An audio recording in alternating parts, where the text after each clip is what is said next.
వారిద్దరూ 34 ఏళ్ల పాటు మావోయిస్టు పార్టీలో కీలకంగా వ్యవహరించారు. ఆ దంపతులపై 25 లక్షల రివార్డు కూడా ఉంది.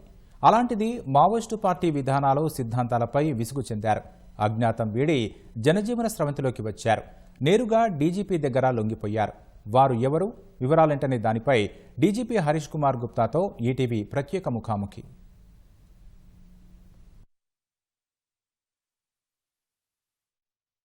ఎందుకు రాష్ట్ర ప్రభుత్వం తీవ్రంగా ప్రయత్నిస్తుంది, దానికి సంబంధించిన చర్యలు కూడా చేపడుతుంది. దేశవ్యాప్తంగా చూసుకున్నట్లయితే కగార్ ఆపరేషన్ తోటి మావోయిస్టులు ఒకవైపు నుంచి ఇంకోవైపుకు పూర్తిగా అణిచివేసేందుకు ప్రయత్నిస్తూ ఉన్నారు. తాజాగా చూసుకున్నట్లయితే ఇద్దరు మావోయిస్టులు లొంగిపోయారు. మిగతా 7గురికి సంబంధించి గతంలో లొంగిపోయిన వాళ్ళకు కూడా రివార్డులు అందజేసిన పరిస్థితి అయితే ఉంది. ప్రస్తుతం మనతోటి దీనిపైన డీజీపీ ఉన్నారు మాట్లాడేందుకు. హరీష్ కుమార్ గుప్తా ఏ విధంగా మావోయిస్టులని అణిచివేసేందుకు ప్రయత్నిస్తున్నారని తెలిపేందుకు మనతో ఉన్నారు. చెప్పండి సార్, ఇప్పుడు ఇద్దరు మావోయిస్టులు లొంగిపోయారు.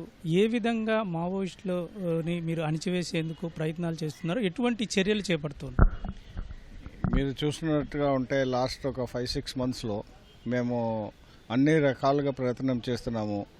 మావోయిజంకి ఈ కంట్రీలో కానీ ఈ స్టేట్లో కానీ వాళ్ళ ప్లేస్ లేదు. వైలెంట్ ఐడియాలజీకి మన సొసైటీలో ప్లేస్ లేదు. రాష్ట్రంలో ప్రోగ్రెస్ అయినప్పుడు అందరూ దానికి భాగస్వామ్యం అవ్వాలా. సో ఇటువంటి వ్యతిరేకత చూపడం మంచిది కాదు. సో దానికోసం మేము ఒకటి ఆపరేషన్స్ చేస్తున్నాము, గట్టిగా ఆపరేషన్స్ చేస్తున్నాము. బార్డర్ ఏరియాస్లో ఛత్తీస్గఢ్ బార్డర్ కానీ, ఒడిశా బార్డర్ కానీ, తెలంగాణ బార్డర్స్ కానీ. లాస్ట్ ఒక 4 మంత్స్లో మనకి దాదాపు ఒక 5 ఎక్స్చేంజెస్ ఆఫ్ ఫైర్ అయినాయి. దాంట్లో 5 ఇంపార్టెంట్ కార్డర్స్ ఇంక్లూడింగ్ 1 సీసీఎం కూడా న్యూట్రలైజ్ అయిపోయినారు. అట్లాగే ఇప్పుడు సరెండర్స్ కూడా స్టార్ట్ అయిపోయినాయి. సో ఇప్పుడు చూసినట్టుగా ఉంటే మన ఏఎస్ఆర్ జిల్లాలో ఇప్పుడు ప్రస్తుతంగా మన ఎవరు లేరు కార్డర్స్. మన ఆపరేషన్స్ కంటిన్యూస్గా. రెండోది మేము ట్రైబల్ యంగ్ పాపులేషన్కి మేము ట్రైనింగ్స్ ఇస్తున్నాము. వాళ్ళ జాబ్ కోసం, వాళ్ళ గవర్నమెంట్ జాబ్స్ కానీ, ప్రైవేట్ జాబ్స్ కానీ, వాళ్ళ స్కిల్ డెవలప్మెంట్లో ఐటీడీతో పాటు మేము కోఆపరేట్ చేసుకొని మేము ట్రైనింగ్స్ ఇప్పిస్తున్నాము. మూడోది వాళ్ళ బాగా అవేర్నెస్ కూడా క్యాంపెయిన్స్ లాంచ్ చేసాము ఆ ఏరియాలో. సో దీనికి దానికి ఒక నెక్స్ట్ ఇయర్ వరకు మేము దీనికి పూర్తిగా కంట్రోల్ చేసేస్తాం.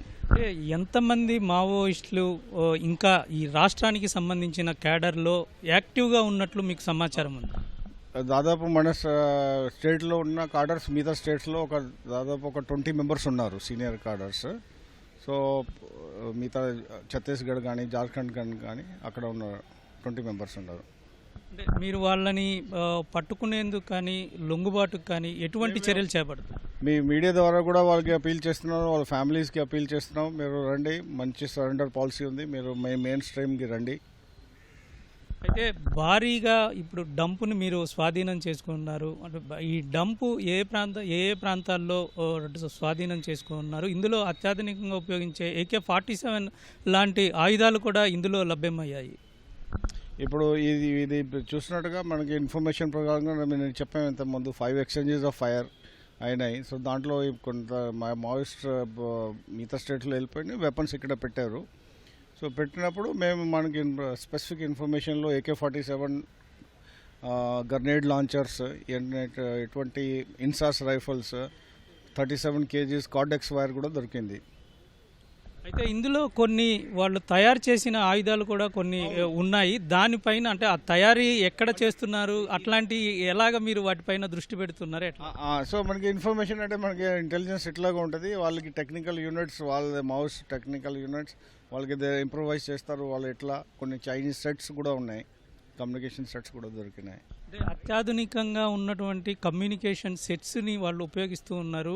విదేశాల నుంచి వాళ్ళు దిగుమతి చేసుకుంటున్నారు. దాని మీద నిఘా ఎట్లా పెడుతూ ఉన్నారు, ఎలాగ దీన్ని చూడొచ్చు? అంటే ఇన్ఫర్మేషన్ ఇప్పుడు మావోయిజం మనకు కొత్తది ఏం కాదు. మనం ఏపీ పోలీస్కి దాదాపు ఒక 40 years నుంచి ఎక్స్పీరియన్స్ ఉంది. సో మేము వాళ్ళకి బాగా ట్యాకిల్ చేస్తాము. అదే ఇన్ఫర్మేషన్ ఉంది. సార్, ఇప్పుడు మావోయిస్టులకు మీరు ఎటువంటి పిలుపు ఇస్తారు? అంటే ఎటువంటి పిలుపు ఇస్తారు? అంటే రెండే ఆప్షన్స్. ఒకటి సరెండర్, లేకుంటే న్యూట్రలైజ్ చేస్తాము. వాళ్ళు ఇక్కడ ఉండడానికి వీల్లేదు. ఇది ఖచ్చితంగా మావోయిస్టులకి సంబంధించి లొంగుబాటు చేసుకునే వాళ్ళకి మేము ఖచ్చితంగా వాళ్ళని ఆహ్వానిస్తామని చెప్తూ ఉన్నారు. లేదంటే వాళ్ళని న్యూట్రల్ చేసే విధంగా మేము చర్యలు చేపడతామని డీజీపీ హరీష్ కుమార్ గుప్తా చెప్తూ ఉన్నారు. కెమెరామెన్ ఎంఎస్ఎన్తో జయప్రకాష్, ఈటీవీ న్యూస్, విజయవాడ.